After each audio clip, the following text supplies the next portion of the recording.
Hello and welcome to ConTinual. My name is Jean Marie Ward, and today we have an hour with our show where we showcase some of our favorite writers.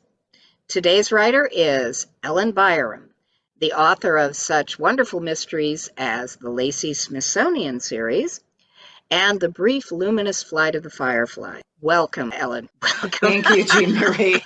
I'm happy to be here. We're thrilled to have you. You've been writing a long time. You knew you wanted to be a writer at 12. How'd you figure it out so early? I think writing was always just a comforting place. And I think that, I remember distinctly thinking I wanted to be a writer or an actress. And then I thought, no, actresses have to compromise so much, like writers don't. But also, I think it may have stemmed from a sixth grade writing class that I had, an assignment to write a short story. And I wrote a short story about a girl who skips out of her house after dark, and it turns into a mystery. And I remember asking my dad for German names because I had a German spy named Muller. So, and I remember my teacher had the stories, giving them back. He goes, "Did you do this, Byerrum?" And I thought, aha. So at least some of it must have felt real. Mm-hmm. Did Brenda Starr have anything to do with it? Oh, Brenda Starr. I love Brenda Starr. She's sort of my guiding angel. I would read Brenda Starr every day when we got the newspaper, and I loved her. I always wanted to be like Brenda Starr, but I have never received black orchids from a mysterious man. With one eye. With one eye. You probably have received both eyes, but one eye is fine. You probably have received orchids, but not from the mysterious man with one or two eyes. Yes. I missed that Actually, never comment. any roses, and never orchids. Really? Roses, carnations. Yeah, no, I guess I'm the lower class kind of gal. I'm still waiting for an orchid. Yeah, but as we were talking off camera about Raymond Chandler, there's a line in The Big Sleep where the general says that orchids are beastly things. They have the consistency of dead flesh. Ooh, yes, I remember. Yeah. In the hothouse. Mm-hmm. So maybe it's better not to have the orchids. If they're black. Yes. That is true. That is true. What drew you from writing short stories about German spies to playwriting?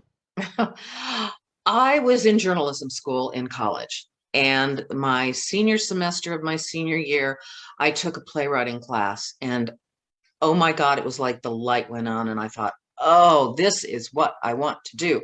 And because I had been in journalism, I had a lot more discipline than the other students in this playwriting class. And they were all like, "Oh, Jay," our teacher was Jay. I'm like not in the mood.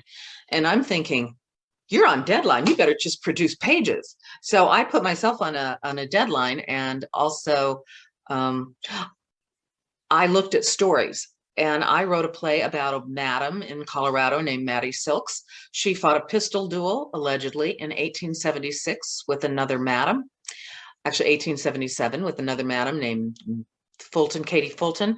And during the duel, they shot it over a man. They shot him. So perfect plot, right? Yeah. So I wrote that, and it was really fun. I loved the playwriting class, but I found out later, we had a substitute English teacher because the drama teacher was gone for the season.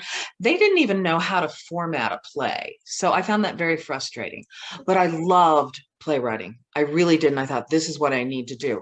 But I also knew I had to be a journalist to find stories because, I just was not into navel gazing and, the angst of being 18 years old or whatever it was. I wanted journalism. I wanted the stories you collect in journalism. What prompted you to write your plays or to publish them under a pseudonym?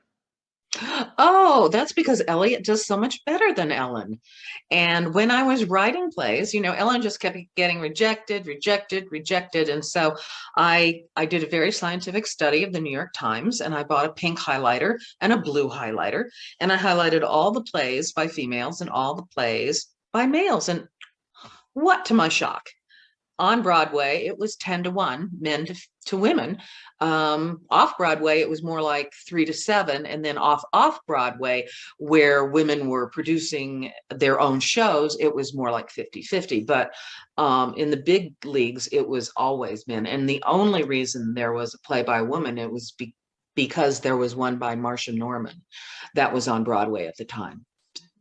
So Ellen became Elliot, and I love that name. So Elliot.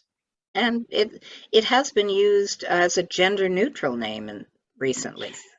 Yes, recently it is, and I like that a lot. Yeah. But and I did find that, I have a play published by Samuel French. It's called A Christmas Cactus, and it has been produced over 100 times. So Elliot does much better. Pretty well. He does. He, she, it does well. He, she, they. Excuse me. Yes. Yes. No. Anyway, how did you get? Okay, you studied journalism in school. You're writing plays, getting them produced. How did you get your start as a journalist? Oh, I started in the worst paper in Colorado. I went to the Employer of Last Resort, as he used to be called. It was in this horrible town. Oh, and you reviewed the book that was inspired by the town, which was so funny. It's when Lacey goes back to Sagebrush. Yes. And you made the point, you said, Lacey has all this happening. She goes, but something worse. She has to deal with 2 editors. And that was the funniest line that anybody came up with. And that is the only book I have that takes place in Colorado. It's called Death on Heels. So I went to that horrible town. I got a referral from my journalism school, and I went, and I had an interesting interview. You know how interviews today can be long and lengthy, and you get called back and do this. I called up Sweeney. I'll call him Sweeney because his name was Sweeney. And he asked me 2 questions. He says, do you have a car? And do you have a camera? And I had a car and a camera. He says, well, I guess you sound okay. And I don't have any other applicants because I'm the paper of last resort. Yes. And I said, well, listen, why don't I try it out? And if we don't, like it, well, we can walk away. So, but it was also run like a cult because we were deprived of sleep. We were deprived of food. We really had terrible salaries. We were always working. I was constantly falling asleep in meetings. It's like city council.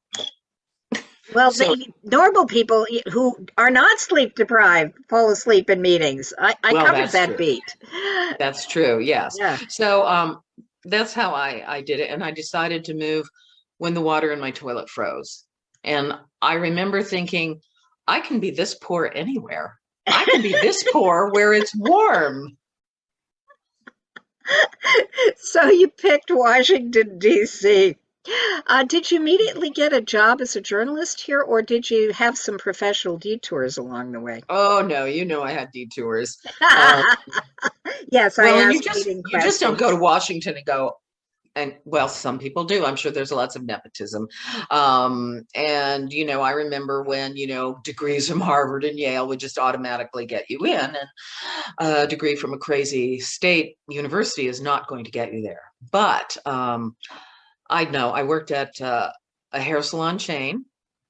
I would not recommend it. You get a haircut there, although they do have occasional stylists that are very good. And then they have others who do not understand what you want. So always, there are 2 things that you need is you need to go stop and this much, you're asking for a trim. So, and remember, their secret motto is it'll grow. So that's, I did that. And you didn't cut hair though. You were doing PR. I was in advertising and PR, and it was just excuse me, it was a horrible job.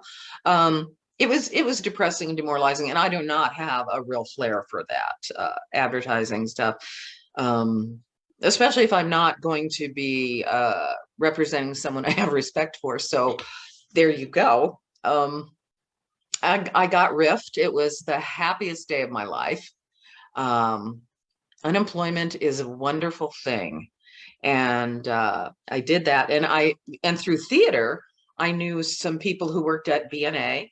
That was before it was bought by Bloomberg, the Bureau of National Affairs, and I got in sideways, and I got in as a publications assistant, not as a full reporter. So that took me about a year to jump up into a reporting slot, and I was really happy and lucky because we had a newspaper guild contract, where we just had amazing benefits, and I was really truly happy to be there. So it was the best job for a writer if you had to have a job. Well, most of us do have to have jobs. Yes, we do. Yeah, and you were writing plays all through this, Right. and getting started on the first book, which will in the Lacey Smithsonian mystery series, which we'll get to in a minute. But Hmm? I want to, as somebody who worked a day job as well as trying to write, and my day job, like yours, involved a lot Yeah. of writing. Right. How did you find the brain space to write during the day, come home, and continue writing? I really attribute it to the fact that the news stories were just facts. And uh, Bob and I joke that they didn't allow adjectives. And basically, you weren't allowed a lot of adjectives. You didn't have flowery language. It was just you set it down, boom, boom, boom. And writing fiction is, or plays, it's just a completely different side of the brain. And I think that's how I made it work. And I also made it work because I would go to coffee shops or bookstores, libraries to write after work. Because if I didn't, I would just go home and go to bed. Yeah, because And it is a hard job. People do not realize how much physical effort goes into chasing a story because sometimes you're doing it literally, right. and all too often you're doing it literally down the halls of power. And secondly, how forming this amorphous mass of people yapping at Right. a meeting or something into a coherent narrative is exhausting. It is. It can be. And there were only a handful of times that this story defeated me and I just couldn't write it. And just a couple of times where it was like, there was nothing there. And I felt really frustrated. I started a thing when I was a reporter, my first job, and I love this one reporter on the Denver Post, and I think his name was John McBride. He had the most beautiful leads. Every story he wrote, you could tell he put his soul into that lead. And one time there was a bar that was busted for having people dancing on the tables on St. Patrick's Day. And John McBride wrote this story, I swear to you, with an Irish accent. It's like, well, sure to be gore, they admitted to dancing on the tables, but mind you, they was only 2 feet tall. And he just was wonderful. And so I decided that my goal was, no matter how bad a story was, I would make that lead sing. I would give it a lead that you could, really go with. And I even tried to do that at BNA, where, it was dry and dull a lot of the times, but not my beat. My beat was job safety and health. And obviously I found out all the horrible ways people die on the job, and they could all be murdered. So there you go. Which So brings those us back to your love of mystery. murder, yes. Funny how that I happened. know. Uh-huh. Yeah. What prompted you to write your first novel? I presume that is the book that became Killer Hair. Filler hair. Um, Right. A couple things. Maybe three. One was that when you write a play, you have to go to every theater individually and say, please do my play. If you write a book, you do not have to go to every reader in America, although now it feels that way, and say, please read my book, because you had a publishing company behind you, marketing you and distributing your work. So it just seemed like plays were so difficult to get out and about, and they are. And I did have a couple of them published by Samuel French. And then a couple of other things that now I'm trying to remember, what were they? Okay. Sue Grafton. Yes, Sue Grafton. I really loved her books, except I would always come to this one part where Kinsey Milhone would say, you know, Kinsey was everything, and she was smart and solved cases. And then she'd come to this part that says, I don't know how to dress. I can't dress myself. And she had a black polyester dress. And I wanted to take a match to that polyester dress and see it melt. I really did. And I thought, there's got to be a heroine, a woman, a female character who can shoot and fight, and she can outthink, and she can outsmart the bad guys, and she can still get up in the morning and dress herself. And that's where I came up with Lacey Smithsonian. So I really decided to go that way. And I know there's another reason, and I can't quite remember right now, but it's basically that plays are so difficult. And I thought, you know, everyone was getting 3-book contracts. I thought, well, maybe I can get a 3-book contract if I write this. And I did. And yet, it was just an interesting side note. When I first got my first contract, my agent, you know, called me up and he says, we've got a 3-book contract. He says, I hate it. I want you to turn it down. And all I could think is, oh, sure, I'm going to get a 3-book contract. And people are going to say, liar. You know, I just thought people are going to think I lied.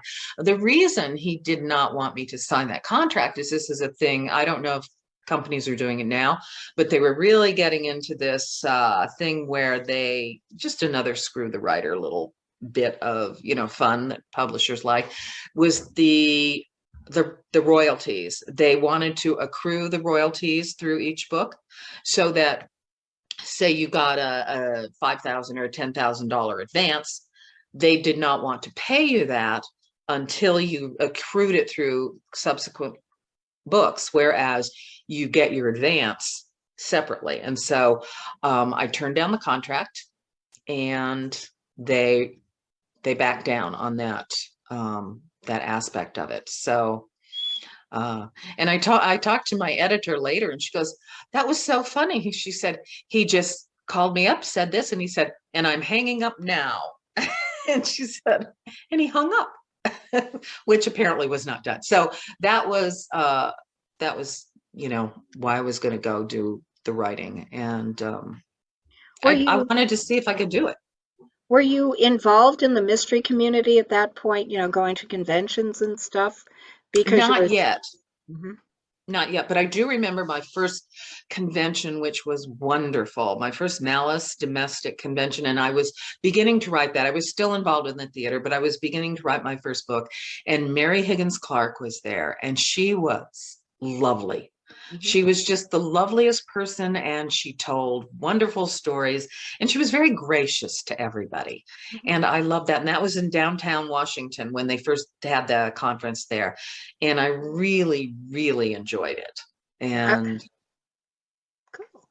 I was just wondering, since you were talking so blithely about 3-book contracts, I remembered when I started writing, and I wasn't going to conventions, I knew none of this, you know, and I wasn't part of any organizations, and it was all new and all strange until I started getting involved in the community. Right. I'm always astounded at people who could, you know, ship in over the transom. And oh, yes, well. I wasn't one of them. Anyway. Mm-hmm. Well, it did take a long time to get that agent. Mm-hmm. And we did a lot of research into the agent. Yeah. And, you know, and Bob is so organized. She's so much better at it than I am. And we came up with a list of our top 100 agents, and we ranked them top down. And when I got my agent, he was in the first batch. I sent out batches of like 3 to 5. Yeah. And I sent out those. And when I talked to him, he called, he left a message on my answering machine that you never ever want to erase. Yes. And You still have and that little tape, yes. well, I thought I did, but I think Bob accidentally erased it. So, but I talked to him. He goes, "I'm curious." He says, "Why did you contact me?" And I just, without even thinking, I said, "I wanted to start at the top." And he said, "Good answer."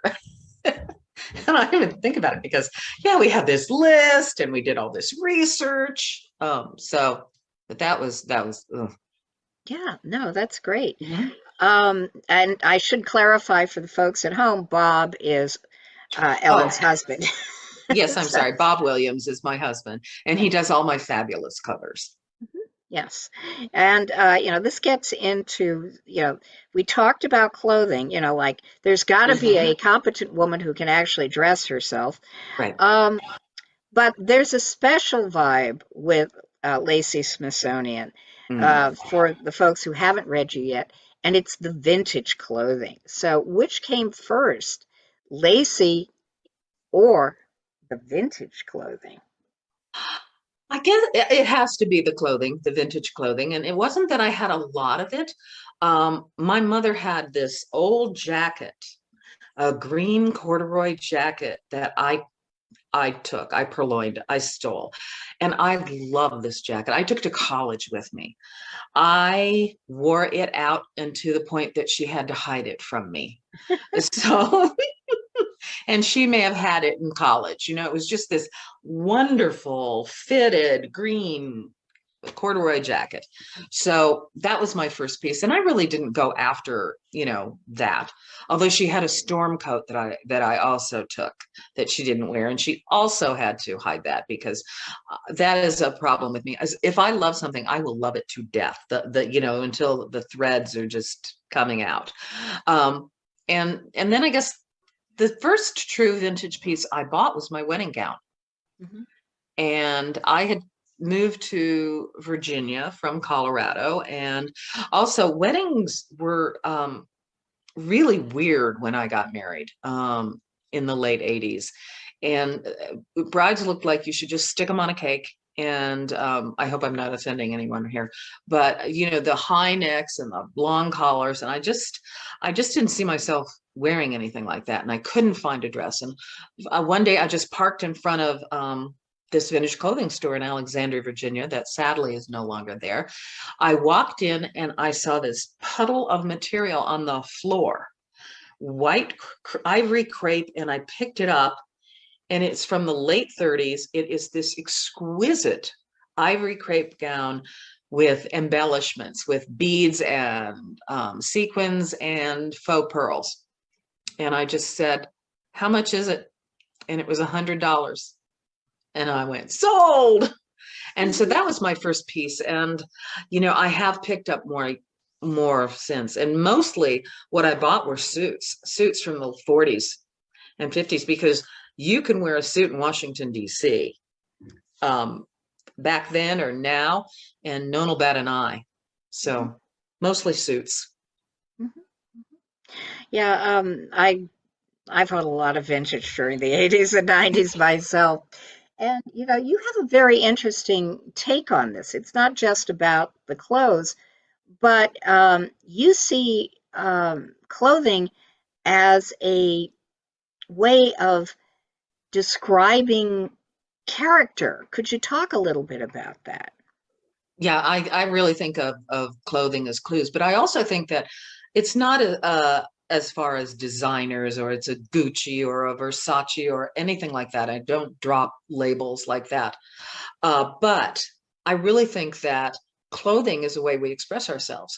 And if you just choose to wear sweatsuits, that's another way of expressing yourself. You can choose to hide in your clothes, or you can choose to express yourself. And you can, if you see a young goth person, you you might think that they're really expressing themselves, or they're really rebelling against their parents, or they have a different view or a vision. And so I really love the idea that we all tell stories with our clothes. So that's what Lacey does. She has extra fashionary perception, and she is even better at it than I am. Way Yeah, our better. characters are always better than we are. Yes. How did the first two books in the series become movies on the Lifetime channel? Um, Good question. And actually, it's the first and the third.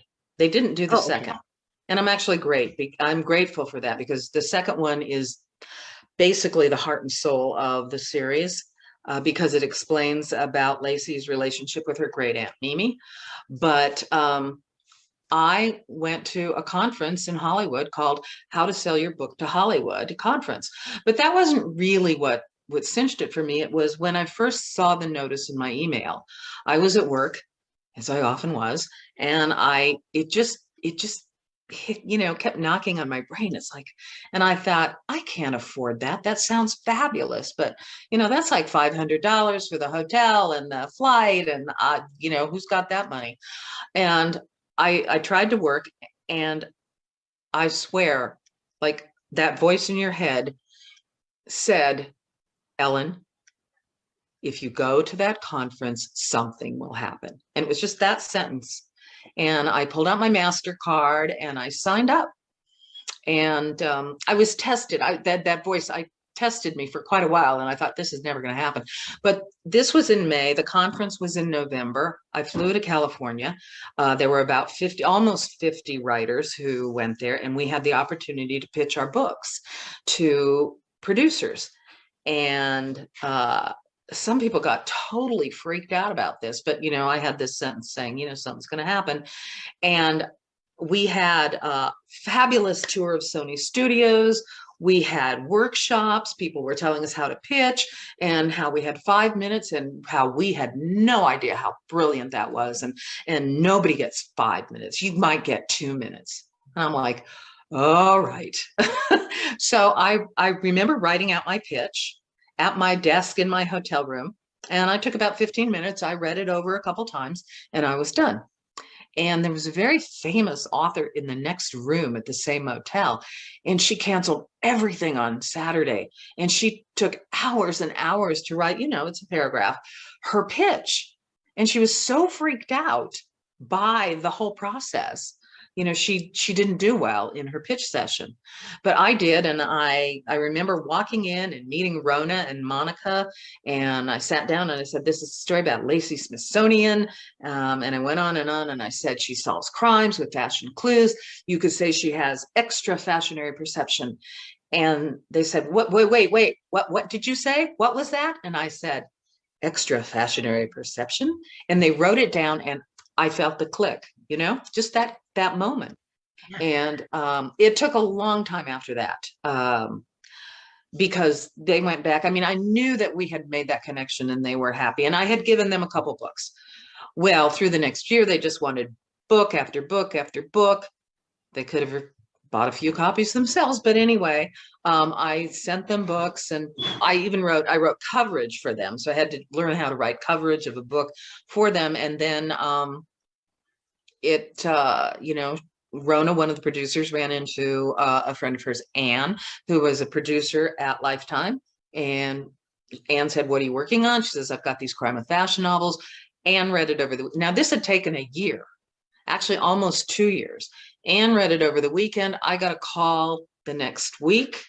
I was covering a meeting at the Consumer Product Safety Commission, and I got this call during the break, and she said, Lifetime wants it. So that's how it happened. That's wonderful. Could you explain coverage? That's a term I haven't heard before. Oh, coverage. Yeah, that is kind of an inside the Hollywood thing, where you write more than you sort of synopsize the entire book. And they sent me some examples, and the examples can be very boring. Ted wakes up in the morning and a meteor strikes his mother, and then he goes and finds a dinosaur that has come up from the middle of the earth. But it's not written in a really fun way. So I had to, and they didn't like the first one I wrote, because I was trying to make it, I didn't want to cover every aspect of the plot, but that's basically what you do, is you cover all the major plot points. But what I tried to do is to write it in a more lively way, you know, in the John McBride Denver Post lead way, where you write it so it's interesting. So I tried to do that on the coverage, you know, and make it more appealing. Mhm. So that's what it is, and it's maybe 2-3 pages. Like a And synopsis, almost. yeah, although really in depth as far as, you know, I mean, when I think of synopsis, I think of a couple of paragraphs or a paragraph, but this is a couple of pages, and it really does go into and then, and then, and then. And I wanted to cut out all the and then, and then, and then, you know, that sort of make you stop. So I just tried to write it a little bit more lively. Mhm. And so I wrote coverage for them. Mhm. Mhm. Lucky me. Yeah, yeah. They obviously liked it. When as the movie was being produced, did you have any input into what happened on the screen, or the two movies, I should say? Um, the input you have is your book, basically. And you know, when I saw the movies, Killer Hair was very faithful to the book. And also because it's television, they don't have a lot of time to, you know, go into pre-production and back production and turn around and merry-go-round. So they get it and they go for it. And so your book has a much better chance of being seen and written the way you intended. So Killer Hair was pretty surprising in that it was good. And Hostile Makeover, it was faithful to about halfway, and then I think they threw the book away because I have no idea what happened after that.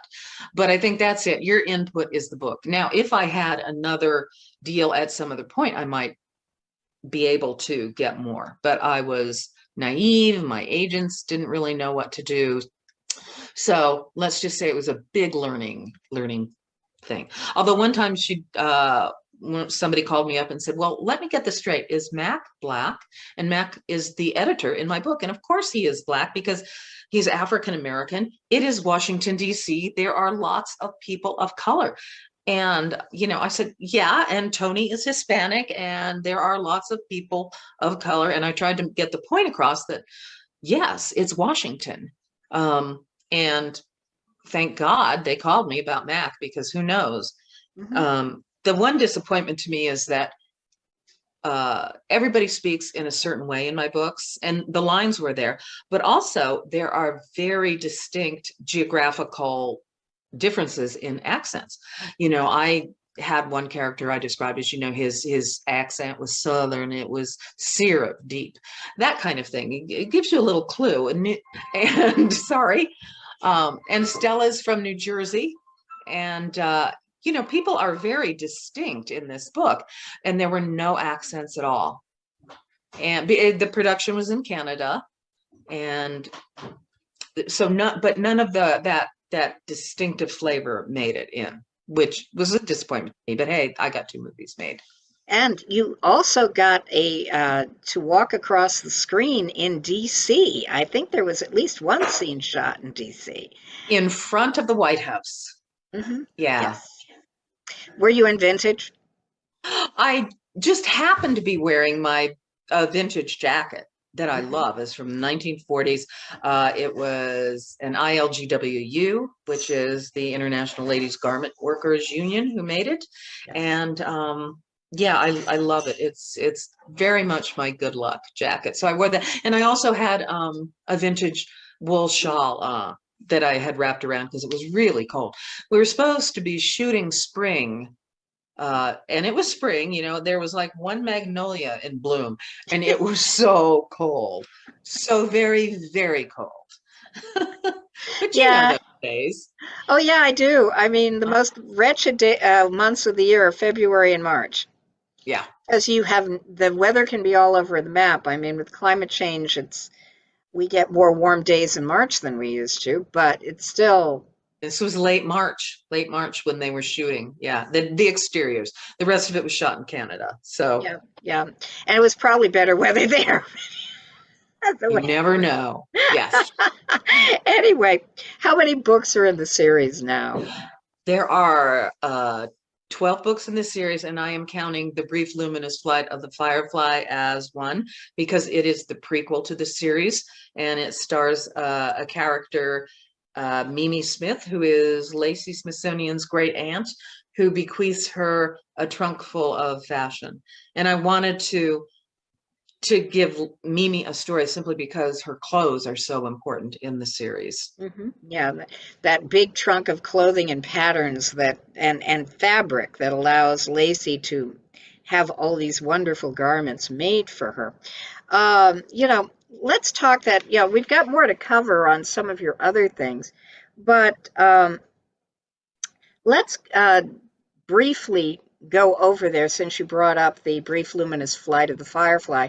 Um, when you were writing that particular book, which comes later in the Lacey Smithsonian series in terms of being written and published, Right. you had already moved back from DC to Colorado. And I know that the book is set in Washington, D.C. during World War II, and that I know that you did a lot of research and did a lot of research on the ground because we both like to walk Yes. our settings. Um, how did the move affect the way you researched it? And, did it change the kinds of incidents and locations that you used when you were writing?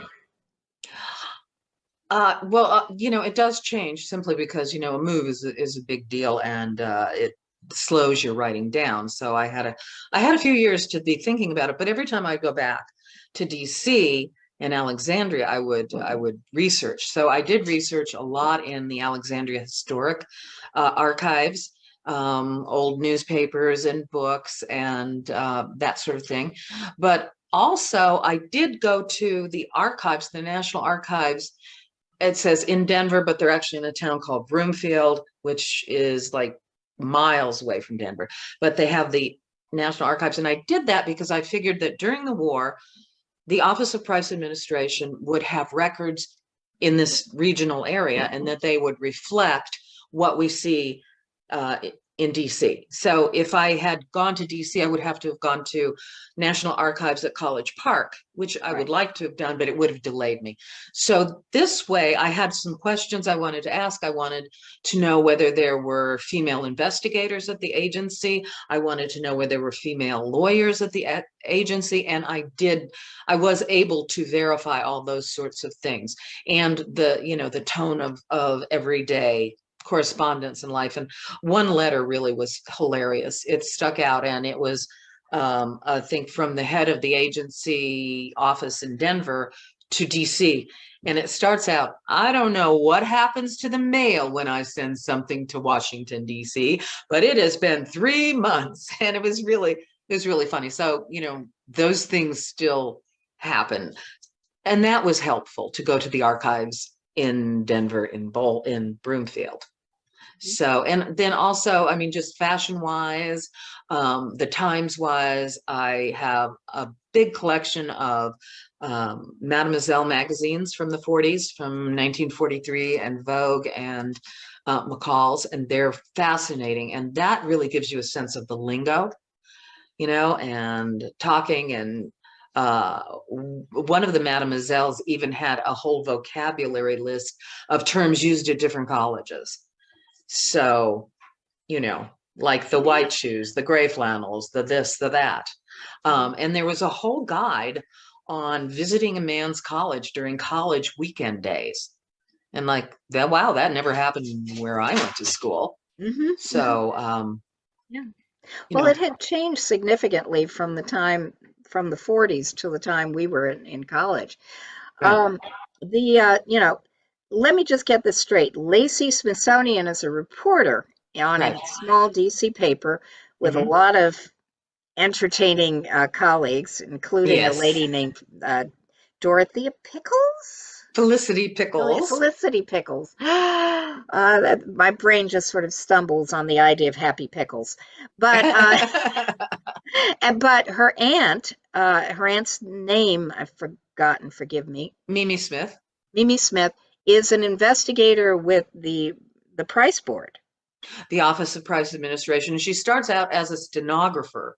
And it becomes kind of a running joke because she gets involved in this, in looking into a murder of a lady of the evening in Alexandria. And everybody who she comes in contact with thinks she's an investigator. She goes, "No, I'm a stenographer." And they're like, "Oh yeah, sure, you're a stenographer." And at the very end of the book, and I this doesn't give that much away, she reads in the paper, you know, her boss is being quoted, and he says, "Investigator Mimi Smith," and she goes, "I never said that." And he goes, "Well, I couldn't very well tell them you were a stenographer." So that's how she gets her promotion, because, and she had asked for it before, but yeah, she rises to investigator by the end. She rises to the moment. So will there be more Mimi adventures? Oh boy, it was so hard to write. It Lacey's have a lot more humor in them, but when you're dealing with a world war and a lot of privation and rationing, and also I picked, you know, these ladies of the evening, these prostitutes who are being murdered, it just didn't lend itself to a lot of happiness. And I mean, it's sad, it's fulfilling, and it's a good read, but you know, I shed a lot of tears writing the book because I really love the character of Kitty, who is one of the victims, and I tried to make her very sympathetic because I didn't want people to dismiss her because of her occupation that, you know, she sort of fell into. And I tried so, and then when she had to go, I was, you know, I just shed some tears. But I love this saying. It says, "No tears in the writer, no tears in the reader." It's So true. I held on to that. Yeah, So that's true. Basically, you started publishing Lacey's adventures traditionally. You had The Agent, you had The New York Contract, you had all this for many books yes. of the 12. But then recently, and before you released the brief Luminous Flight of the Firefly, you transitioned to indie release. Right. What prompted the shift in that direction? Well, I had 5 editors. My first editor I still know and talk to and meet with. And after Jenny, who was just very high quality, I had editors of varying quality, shall we say. And I just couldn't take it anymore. I was getting, you know, lots of demands. I had written my last book for them, Veiled Revenge. And when I got the galleys back, or when I got the rewrites back, she said, "You have a week." And I'm like, "My contract says I have 60 days to rewrite this book." And she said, "Oh, well, yours are already, you know, they're so ready to go. You don't really need that." And I was just, let me tell you, I was seething inside because I take my work very seriously. I take my rewrite seriously. And it's lucky for me that I had already started rewriting, because once I'm finished with a book, then I know where to start rewrites. But, you know, this kind of idiocy just bugged me. And I don't think I've even told anyone outside, you know, my husband, Bob, about this. Before you got a scoop. It was like you got 1 week for rewrites. It's like, you are going to lose a writer. So, and they kept giving me the, you know, kept offering me the same terrible contract. And I know that publishing is changing, and every day things are changing. And I think that the rise of ebooks and other things let publishers do a reset on things. And so now advances are not as large, and they push people to write 2 and 3 and 4 books a year. And that's just not for me. And also, I didn't really like the cover. I liked the covers because they sold, but they didn't really suit my image of the covers. And I really love the new covers. And I guess I'm a control freak because I love the control in independent publishing. I would reread books after they came out, and they would not have done the corrections I put in, and they changed things I had not approved of. So, and that can happen on that very final last rewrite where they let an intern go at it. And so those little things are bug me. So now I have control over the editing process and what goes into the final book, and the covers, which I think are just amazing. So that's it. Those are all valid reasons, and it also has given you some freedom to move in some different directions. Yes. For example, you've got your middle grade book, The Children Didn't See Anything, and then your younger children's illustrated book, Sherlocktopus Holmes. And let's talk a little bit about them. It sounds really like you've got this cunning plan to grow readers. First starting with Sherlocktopus and then going to The Children Didn't See Anything and then graduating to a series we haven't even touched on yet, the Cassidy James Ghost Stories, and that ultimately the Crimes of Fashion, including the brief Luminous Flight of the Firefly, plus your very nervy, very suspenseful, The Dollhouse and the Crawl Space. So, I mean, let's talk a bit about some of these other outliers, if you will, like Sherlocktopus Holmes. How do you go from writing something as wry and grown-up as Lacey to a kid's book with an octopus as an octopus detective that's completely illustrated? Yes, well, it started with a dream, and this was when I was working on my second book in the series, the Lacey series. I had a dream that I had lunch in New York with Jenny, my editor, at the time, who I really loved and respect, and to this day have a friendship with her. And I dreamt that I turned in my second manuscript, and she said, "Oh, well, this is really good, but the publisher really wants a crime-fighting octopus." And I was so mad. I woke up and I shook Bob and I said, "Now they want a crime-fighting octopus." And he turned around and in his sleep, he goes, "Well, I guess that's Sherlocktopus Holmes." So that's really where it came from. And it kind of, banged on my door for a long, long time. I wrote a prose version and it was terrible. It just didn't work at all. So I had mentioned it, after church and coffee hour with these people who are writers, and their kids were there, and they're like, "An octopus book? Are you?" And the kids every week would say, "Have you written any more on the octopus book?" And they kind of kept me going. And it's like, and my favorite comment though was, I came in and on Easter Sunday, I saw the kids and there was no coffee, but they came up and he goes, "Well, I bet you didn't get any writing done this week." He goes, "Holy Week." And that is my excuse from now on. I'm sorry, it was Holy Week. I couldn't write a thing. Even when it ain't, yeah. Yeah. So, and I was telling some people at the pool that, I was writing this children's book, and I have a friend, Jacqueline. She is French, and she's lovely, and she's an artist. And she just came up and she said, "I would like to be considered as, to do the art." And she gave me some sketches, and we decided to do that. And I thought it was a good omen because we met in the water, Mm-hmm. Yeah. And we're doing the book. And so we worked together, and she did an amazing job.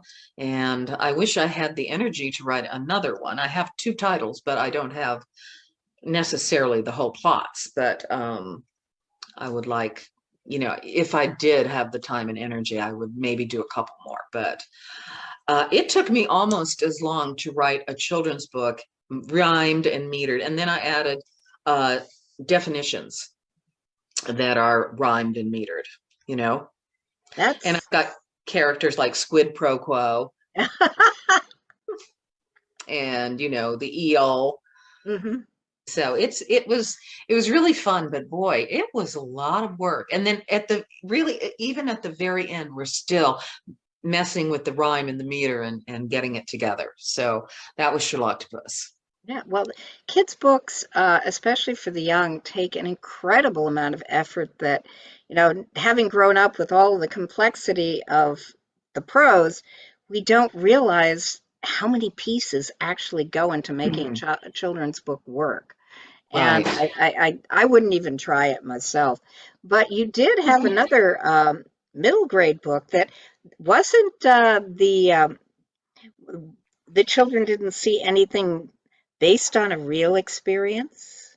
Oh yeah, it was the first time I saw a dead body, and the dead body was at my grandparents' country club, and yeah, I was maybe 10 or 11. My brother was 11 or 12. And I just noticed this woman who I thought was asleep on the sofa. And the reason I remember this, and this is a fashion clue, and because I'm obsessed with it, obviously, and I loved pink. She was wearing a pink suit and a pink hat on a round pink poof. That sofa, this that is round, and I thought she was asleep, and she was sort of like her head was at once tilted, and I thought she's asleep. And people would always just sort of brush us away my grandparents' country club had this long like plaza that we could just skip down. And I just remember it like, sort of snapshots. And she was asleep. And then we came back and someone had put a towel over her face from the ladies' room. And I thought they tried to wake her up too many times. Hey, you awake? Um, and I just remember saying, she's dead. And we're like so fascinated, we're little Yeah. monsters. We just think, wow, isn't that interesting? Someone is dead right in front of us. So, and then the next snapshot in my mind is the body is gone and there's a wet spot on the sofa. And then I was really shocked. It's Mhm, like, oh my God, that's what happens when you die. mhm. So we were freaked out. I was freaked out about that. And then the next thing is they were rolling the sofa away. And Yeah, we I went bet to they were. yeah. And I think my grandmother was in one of the rooms where they played bridge, and we were just free to like run around and go to the lake. And so a few days later, we went to the country to the funeral mass, and my grandmother she was deaf, and she stage whispered. When she whispered, it was like the back row could hear it. Yes, and I heard her say, "Oh no, the children didn't see anything." And I wanted to say, "What didn't I see? What? Did I miss something?" She's dead. She's in pink. She's on the sofa. So that became the story. Mhm. And And do the kids get involved in detecting the murderer in the story? yes, Ah, okay. yes, they do. Yeah. And yeah, they do. And I do have an idea for another. I would like to write another one. It's just, it, you There's know, much to do. There's so much to do. there Uh, is, yes. and I mean, you've got all of these stories. One sets aside true children's books because they always have an element of necessary fantasy uh, Yeah. to draw the child in. Um, but normally, your mysteries are very, very reality based Hmm. in terms of being in the real world. One could say that all of our stories are fantasies, but Right. it Yes. takes place Absolutely. in a real world. But you've got the Cassidy James series is a bit different in that it actively incorporates ghosts into the mysteries. Could you Hmm. tell us a little bit about that? Yes. I'm sorry. I feel like I'm wasting your time here, but No. Cassidy James uh, actually came out of an experience I had. I did have a real small job at another newspaper in Colorado before I moved to DC. And I was chosen to write the Halloween ghost story, ghosts that happen in this small town. And I wrote a story about a brother and sister who were supposedly haunting this house, and he died of tuberculosis when he was 21. And he was really a pretty boy. He looked kind of like a young F. Scott Fitzgerald. And his sister Grace had also died in the house, and she had died in a wheelchair. Now I don't know why. Although he had tuberculosis, she was much older. She had maybe had become debilitated. Oh wait, maybe it was polio. I think I wrote polio. So, and then she died at 41. And so I had this, you know, the people who were there, you know, the people who live there currently did not know. They had not seen any ghosts, but there were stories of wheelchair tracks in the rugs, which is crazy because I don't think that would really happen. And people would see a young man staring out the window of the landing of the stairs. So it was interesting. I let it go. The next day after the paper came out with my story, this little old man came in and he said, I knew Kingston. I knew Kingston. I'll call him Kingston Grand for the story. I knew Kingston Grand. And he's like 80. And he said, do you think I could get in touch with him? And I gave him the name of the people in the house. And if I was doing it today, I would have said, yes, I'll arrange it. I'll go with you. But I was so young and so exhausted and so overworked. I just gave him the name of the people. But that's how the story starts. And I really love that. And the second story I wrote with Cassidy James, I really like the character. She's a young reporter and is a ghost story that I really hadn't plotted it out or anything. I just saw this old man at the reservoir that we were at. You have to go to a reservoir here to try and get a feeling of the beach. Any beach, and so we went to the reservoir. And it's funny, I just saw this guy with a 6-pack of Pabst Blue Ribbon beer. And he just sat there and he just watched the horizon and he just drank all those beers. And I just thought that was a really interesting character. And so that evolved into the man who says he's the keeper of this place. And it also incorporates a broken down carnival amusement park. And I have, apologies to Glen Echo, but it has inspired me so often. And it's kind of, when I first saw Glen Echo, before it was really much more in a preservation state, it was really, really broken down. And so I have used that idea of the amusement park, of sort of a haunted amusement park, 3 times. Yep, 3 times in my books and stories and a play. So that's where that came from. And I do have one more idea for a Cassidy James ghost story. Okay, cool. And then finally, before, we're coming up on the end, but I do want to mention the Dollhouse and the Crawl Space, which is a thriller. So, you're not staying in one lane in any way. No, I know. It's a miracle. I don't have a lot of traffic tickets here, but I love that book, and that book needs a sequel. I really need to write it, and I have written part of the opening, but and I love that book. It came out of the idea that, what if you just woke up rich one day, and you were no longer struggling, and how would that happen, and how could that possibly happen? That one day you're an heiress, one day you're not, the next day you are. But you're in this memory research facility.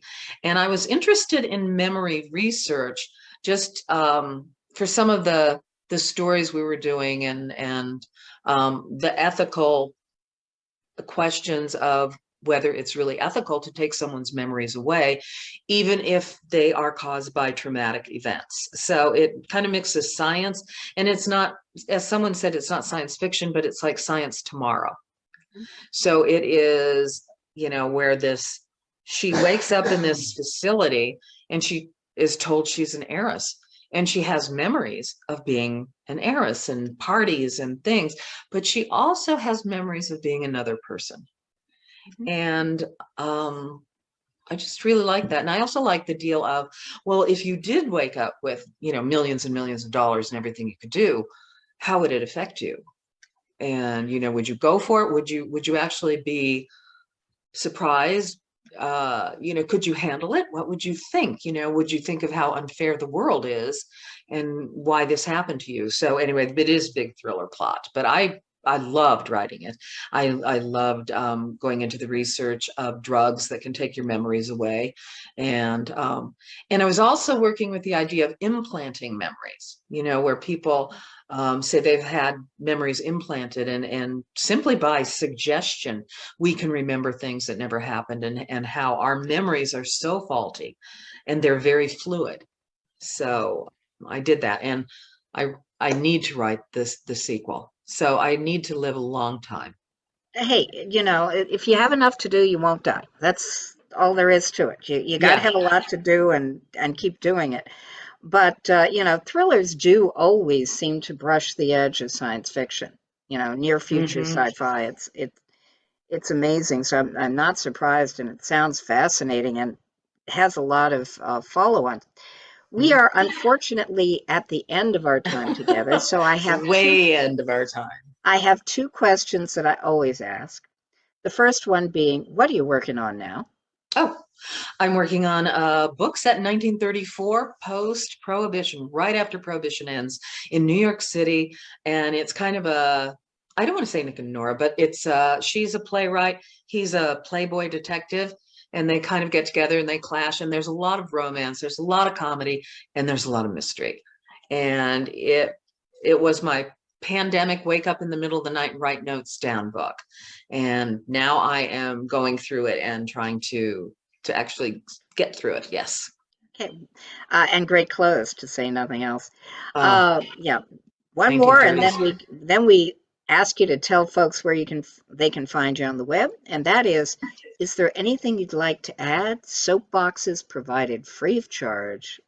Oh Lord, I have kept you so long. I think I am talked out, and I'm hope you're not all listened out. But no, thank you so much. You can find me on my website, ellenbyerrum.com. My books are available. They can be ordered through stores or online, and I'm on Facebook and Twitter and LinkedIn. And isn't that enough? That's quite enough. For your readers, it is not. Thank you, Thank you. Helen, so much. Thank you.